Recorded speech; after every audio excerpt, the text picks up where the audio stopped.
Hi guys, welcome back to my channel. तो आज मैं आपके साथ my innocent doctor become my wife का लास्ट पार्ट शेयर करूंगी।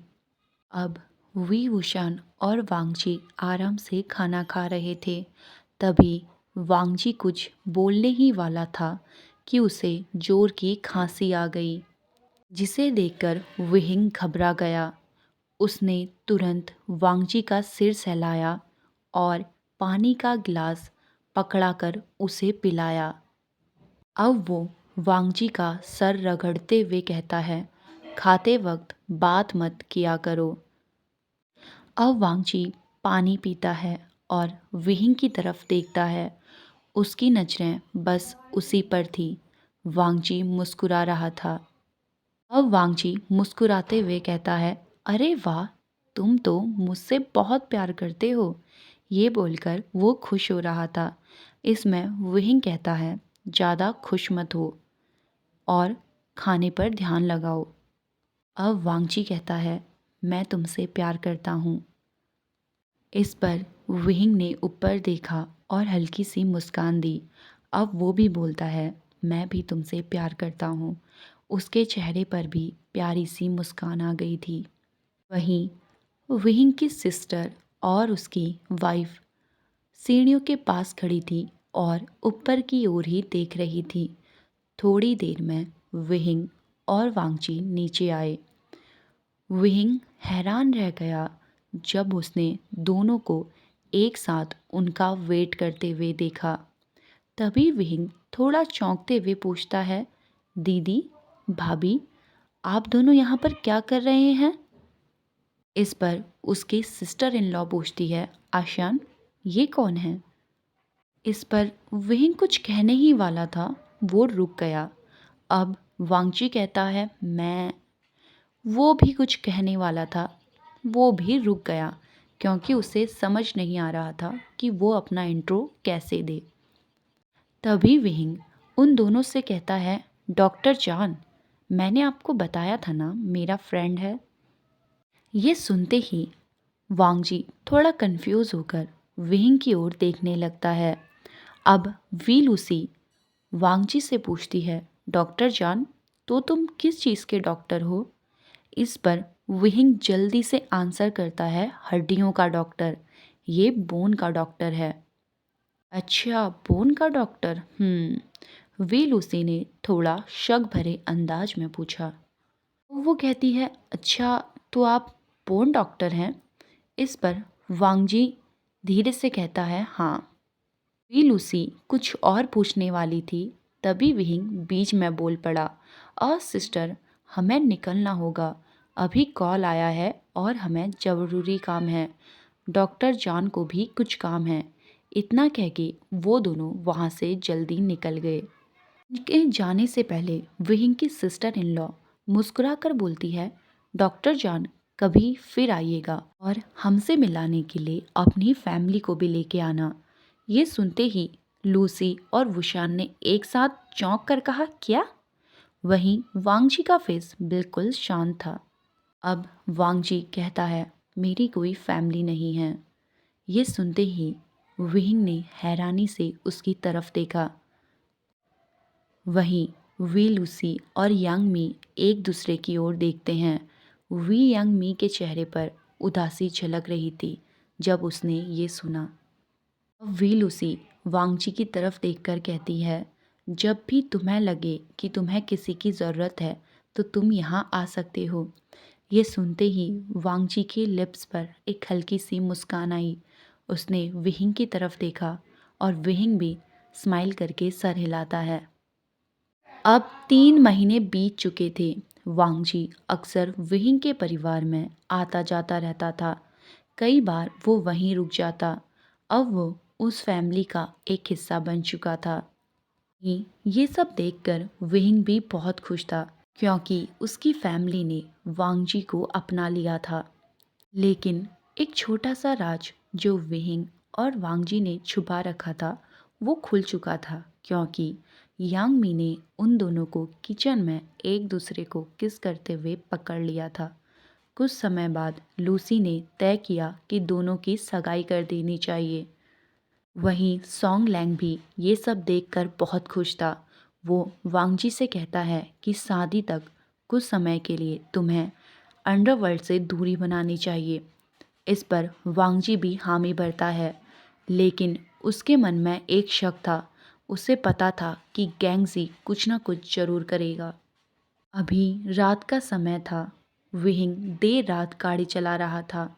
आज उसका एक केस गुसू के बाहर था, इसीलिए वो सुबह जल्दी निकला था, लेकिन वापसी में काफ़ी देर हो गई थी।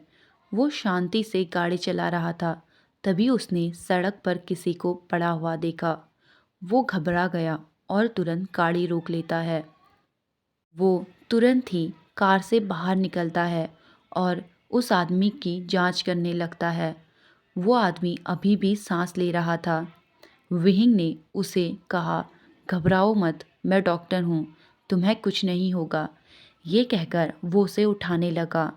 वो जैसे ही उसे कार में बिठाने वाला था, तभी अचानक से धाएं करके उस आदमी को गोली लग गई। विहिंग पूरी तरह से दंग रह गया था। उसकी हाथों की पकड़ ढीली हो गई थी। वो आदमी जमीन पर गिर पड़ा। अब सिर्फ गोलियों की आवाज़ें गूंज रही थी। विहिंग डर के मारे घुटनों के बल बैठ गया, अपने कानों को हाथों से ढककर। कुछ ही देर में गोलियों की आवाज़ें बंद हो गई। विहिंग ने धीरे धीरे पीछे मुड़कर देखा। वहाँ उसने देखा उसके पीछे सॉन्ग लैंग और वांगजी खड़े थे। वांगजी ने उसकी तरफ एक बार भी नहीं देखा और सीधे उस घायल आदमी की ओर बढ़ गया। गैंगजी, लांग वांगजी ने गुस्से में कहा और उसके शरीर में बाकी की गोलियां उतार दी। विहिंग की आंखें डर से फैल गई थी। वो सामने का दृश्य देखकर सन्न रह गया। सॉन्ग लैंग वांगजी को रोकने की कोशिश करता है, लेकिन वांगजी अभी बहुत गुस्से में था, इसीलिए वो चिल्लाते हुए कहता है, क्या? इस पर सॉन्ग लैंग धीरे से कहता है, विहिंग भी यहाँ पर है। ये सुनते ही वांगजी एक पल में ही शांत हो गया था। उसने अपने चेहरे हाथ पर रखा।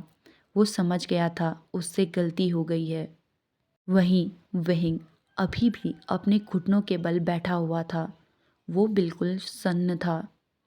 वांगजी उसकी ओर देखता है, धीरे धीरे उसके पास जाता है और उसके सामने घुटनों के बल बैठ जाता है। वांगजी ने धीरे से कहा, विहिंग। इसके आगे वांगजी कुछ नहीं बोल पाया। विहिंग ने अपनी कांपती हुई आवाज़ में कहा, तुमने उसे मार दिया। तुमने अभी अभी उसे मार डाला। उसकी नज़रें अब भी लैंग वांगजी पर नहीं थी। तभी वांगजी कहता है, विहिंग, मुझे समझाने दो। विहिंग गुस्से में और दर्द में चीखते हुए कहता है, नहीं, तुम नहीं बदलोगे।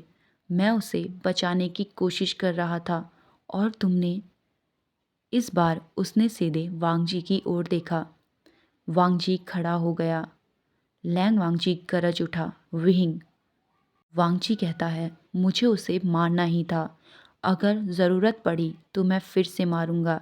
क्या तुम हर किसी को बचाओगे? हाँ, क्या तुमने कोई कसम खाई है सबको बचाने की? इस बार वांगजी भी गुस्से में चिल्लाता है। वांगजी बोल ही रहा था, विहिंग खड़ा होता है और वांगजी को जोर का थप्पड़ मार देता है। उसकी आंखों में आंसू भरे थे। वहीं वांगजी थप्पड़ खाने के बाद अपने गाल को पकड़ के चुपचाप विहिंग की ओर देख रहा था। अब विहिंग चिल्लाते हुए कहता है, तुम कभी नहीं बदल सकते। जानते हो क्या, मैं गलत था। मुझे लगा शायद तुम सब कुछ छोड़कर एक नॉर्मल तरीके से जीने लगोगे, लेकिन नहीं। लैन वांगजी बिना किसी को मारे नहीं रह सकता, है ना? अगर तुम बिना मारे नहीं रह सकते तो मेरे बिना रहना सीखो। जानते हो लैन वांगजी, हर डॉक्टर एक कसम खाता है डॉक्टर बनने से पहले कि वो अपनी ज़िंदगी में सबकी जान बचाएगा। विहिंग रो भी रहा था और ये बोल भी रहा था। वांगजी धीरे से कहता है, विहिंग। वी वुशान ने उसे रोका। उसने अपनी सगाई की अंगूठी उतारी और वांगजी के हाथ में थमा दी। अब विहिंग कहता है, अगर तुम मारना नहीं छोड़ सकते तो हम साथ नहीं रह सकते। वांगजी की आंखों में आंसू थे। उसने अंगूठी को देखा और उसे कसकर पकड़ लिया। विहिंग अपनी कार की तरफ जाता है और गाड़ी चलाकर वहाँ से चला जाता है। वांगजी उसे जाते हुए देखता रहा। उसका दिल दर्द से भर गया था। वह घुटनों के बल गिर गया। तभी सॉन्गलैंग उसे संभालता है। सॉन्गलैंग उसे समझाते हुए कहता है, सब ठीक हो जाएगा वांगजी, पहले वी वुशान को थोड़ा शांत होने दो, वो जल्द ही समझ जाएगा। सॉन्गलैंग ने वांगजी के कंधे पर हाथ रखते हुए कहा। कुछ दिन बाद विहिंग अपने कमरे में एक केस फाइल पर काम कर रहा था। वह सुबह से कमरे से बाहर नहीं निकला था। उसने अपने फ़ोन में सॉन्गलैंग और लैंग वांगजी दोनों के नंबर को ब्लॉक कर दिया था और अपनी फैमिली से भी कहा था कि जो हुआ उसके बारे में कोई सवाल ना करे। लूसी और यांगमी दोनों ही परेशान थी क्योंकि न विहिंग और ना ही वांगजी ने कुछ बताया था। विहिंग अपने कमरे से बाहर आया। उसके हाथों में एक फाइल थी। वो जल्दी में लग रहा था। यांगमी ने उसे देखा और उसकी तरफ चली आई। वो पूछती है, आशान सब ठीक है ना? इस पर विहिंग कहता है, हाँ सब ठीक है, बस मुझे ये डॉक्यूमेंट पूरे करने हैं। वो बाहर जाने वाला था तभी बेल बजती है। इस पर विहिंग पूछता है, क्या आज कोई आने वाला था? यांगमी कहती है, नहीं, तुम्हारी बहन तुम्हारे भांजे को स्कूल छोड़ने गई है, आज तो कोई नहीं आने वाला था। ये सुनकर दोनों ही कंफ्यूज थे। तभी विहिंग कहता है, मैं दरवाज़ा खोलता हूँ। विहिंग ने जैसे ही डोर ओपन किया, उसके सामने एक आदमी था जिसके हाथ में बंदूक थी। इसे देखकर यांगमी आशान करके चिल्लाती है और उसकी तरफ भागती है। अब वो आदमी कहता है, आवाज़ मत करो। उसने विहिंग की तरफ देखकर कहा, तुम हमारे साथ चलो। विहिंग कंफ्यूज था। तभी वो पूछता है, तुम लोग हो कौन? वी यांगमी विहिंग का हाथ पकड़ लेती है। तभी उस आदमी ने यांगमी को जोर से धक्का देकर जमीन पर गिरा दिया। विहिंग ये देखकर सदमे में रह गया था। वो मुड़ा और अपनी भाभी को उठाने के लिए झुकता है। इससे पहले कि वो कुछ कर पाता, उस आदमी ने विहिंग के सर पर लोहे की रॉड से वार कर दिया। इससे विहिंग अनकॉन्शियस हो गया था। अब वो आदमी विहिंग को पकड़कर घसीटते हुए गाड़ी तक ले गया। यांगमी ने उसे रोकने की कोशिश करी लेकिन वो नहीं रोक पाती। वो भागकर अपने फ़ोन के पास जाती है और लूसी को कॉल करती है। उसने लूसी को सब बताया। अब यांगमी कहती है, लूसी प्लीज़ कुछ करो, मुझे बहुत डर लग रहा है, वो लोग आशान को ले गए हैं। लूसी ने कहा, घबराओ मत, उसके साथ कुछ नहीं होगा, मैं कुछ करती हूँ। इतना कहके उसने फ़ोन को काट दिया। लूसी ने तुरंत ही पुलिस को फ़ोन किया और वुशान के बारे में बताया, लेकिन पुलिस उसे ढूंढ नहीं पाई। पहले ही 2 घंटे बीत चुके थे, अब तक कोई खबर नहीं थी। वो कहाँ हैं? यांगमी इतना रो रही थी कि उसकी आंखें लाल हो गई थी, जबकि वी लूसी घबराहट से इधर उधर चक्कर लगा रही थी। उसने अपने फ़ोन की तरफ देखा और कुछ सोचते हुए डॉक्टर चान को कॉल किया। कुछ देर बाद वांगजी ने कॉल उठाया। लैंग वांगजी हेलो बोलता है।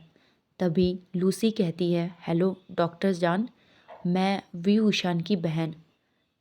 तभी लैन वांगजी कहता है, क्या हुआ मिस लूसी, आपकी आवाज़ इतनी घबराई हुई क्यों लग रही है? तभी लूसी घबराते हुए कहती है, वो आशान, उसको किडनैप कर लिया गया है। ये सुनते ही वांगजी तुरंत ही सीरियस हो गया था।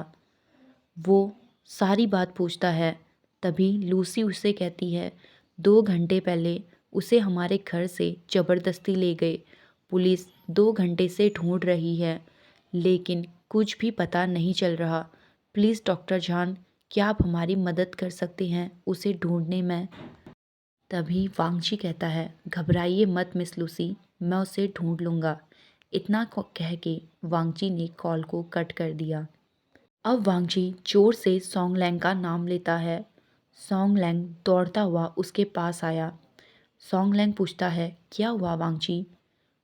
वांगची ने चिल्लाते हुए कहा, विहिंग उसका किडनैप हो गया है। ये सुनते ही सोंगलैंग हैरानी से पूछता है, क्या? अब वांगची कहता है, जल्दी करो, हमारे पास वक्त नहीं है, हमें उसे ढूंढना होगा।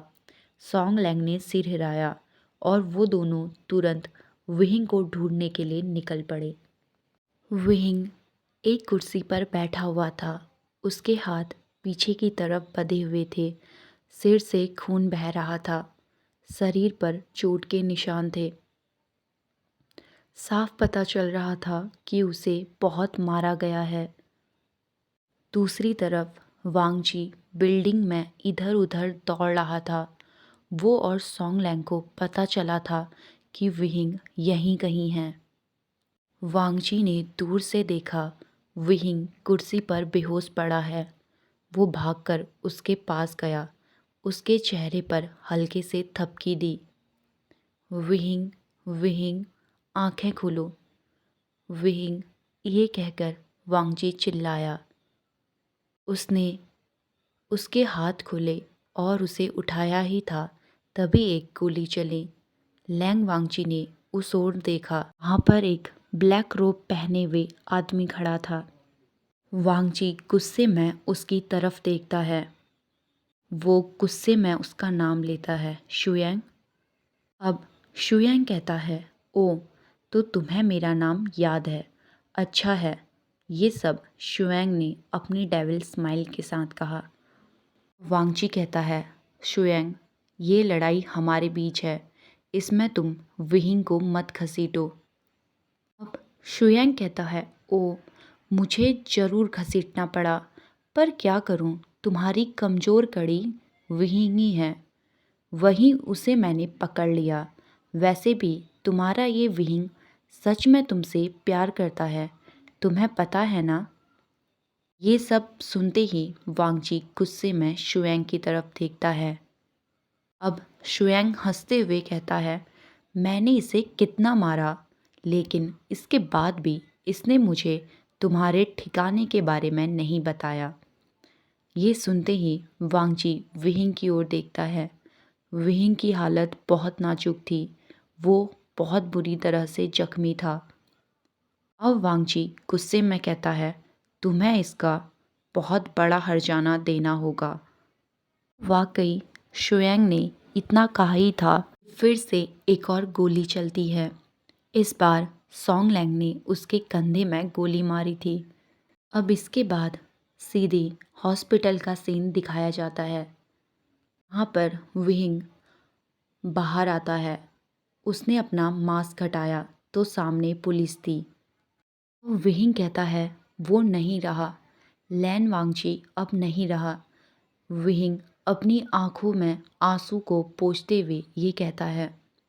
यांग यांग ने अपनी टोपी उतारी और सिर हिलाया।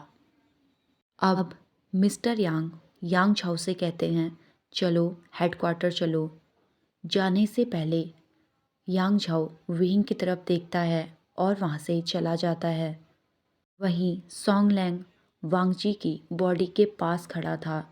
उसकी आंखों से आंसू बह रहे थे। वो रोते हुए कहता है, वांगची, तुम मुझे छोड़कर चले गए, अब मैं क्या करूं? तुम्हारे बिना मैं कैसे रहूं? विहिंग उसके पास आता है और उसके कंधे पर हाथ रखता है। अब विहिंग कहता है, ठीक है, रोने से कुछ नहीं होगा। सोंगलैंग ने विहिंग की तरफ देखा। तभी विहिंग वांगची के पैर पर एक लात मारता है और कहता है, उठो तुम ड्रामा किंग। वांगची ने आंखें खोली और विहिंग के पैर पकड़ लिए। वहीं दूसरी ओर सोंगलैंग खड़ा रह गया, जैसे उसने कोई भूत देख लिया हो। अब विहिंग कहता है, सो मिस्टर सोंगलैंग, तुम्हारे लैन वांगजी जिंदा हैं तो चिंता मत करो।